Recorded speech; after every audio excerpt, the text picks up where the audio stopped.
YouTube, Dawson Rider here. Welcome to my review for Mighty Morphin Power Rangers vs. Godzilla Issue 2. This is going to be a fairly fast review because there's not a whole lot of content to talk about, like not a whole lot of in-depth stuff other than the art looks cool and this is cool. Anyways guys, that's about it for this review. See what I mean? No, but it was pretty straightforward, just like the first issue. You know, I think it's pretty enjoyable, though. I talked about how in the first issue, how this idea isn't exactly the most exciting thing to me, but I'm enjoying it quite a bit, honestly. We left off on kind of a cliffhanger of the Rangers, like the main Rangers about to fight Godzilla and the Megazord. As last time we featured Godzilla fighting Godzilla.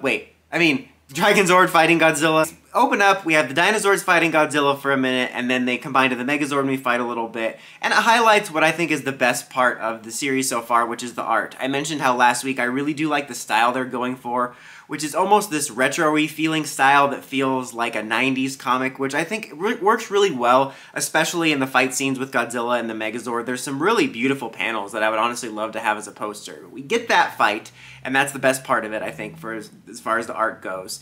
And then Rita and the other villains, whose name I've already forgotten, start ambushing Godzilla and the Rangers as they're fighting each other because they're effectively distracted and weak, and they start firing a bunch of laser ships at them, and both Godzilla and the Rangers retreat, and the Rangers disguise themselves as civilians.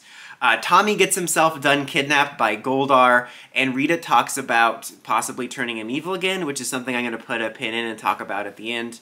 The Rangers talk to the civilians a little bit, and they're like, well, what the hell was that thing? And like, is that like some sort of guardian or something you're saying? He's like, no, not exactly. He's a loud protector, a destructive guardian, a Godzilla. They wind up finding one of the crashed ships, and they tie the guy up who's been knocked out, and they steal his ship so that they can get on the ship Rita's on and try to rescue Tommy. And they're in the middle of attempting to rescue Tommy when one of the other monsters gets unleashed by the bad guys, Gigan, which I don't know. I know it's probably something Mechagodzilla fans are familiar with. Again, very casual Godzilla fan here. And the Rangers are like, oh, Tommy, we can't save you now. We gotta fight this monster to protect the people. I'm like, yeah, but it's not your Earth, though. I know, not very Rangerly. They start fighting that monster, and Tommy's still restrained, and then at the end, Rita unleashes a couple of her monsters.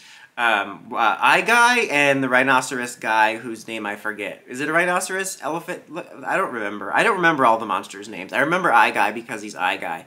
But that's where it ends, kind of another cliffhanger teasing like, oh, we're gonna have these three monsters fighting the Megazord. And yeah, straightforward issue. Again, the best part of it for me so far is the art. I think that's pretty good. I think they've done a pretty good job as far as the storyline goes. It's not like it's anything amazing or revolutionary, but it works well and it doesn't feel forced.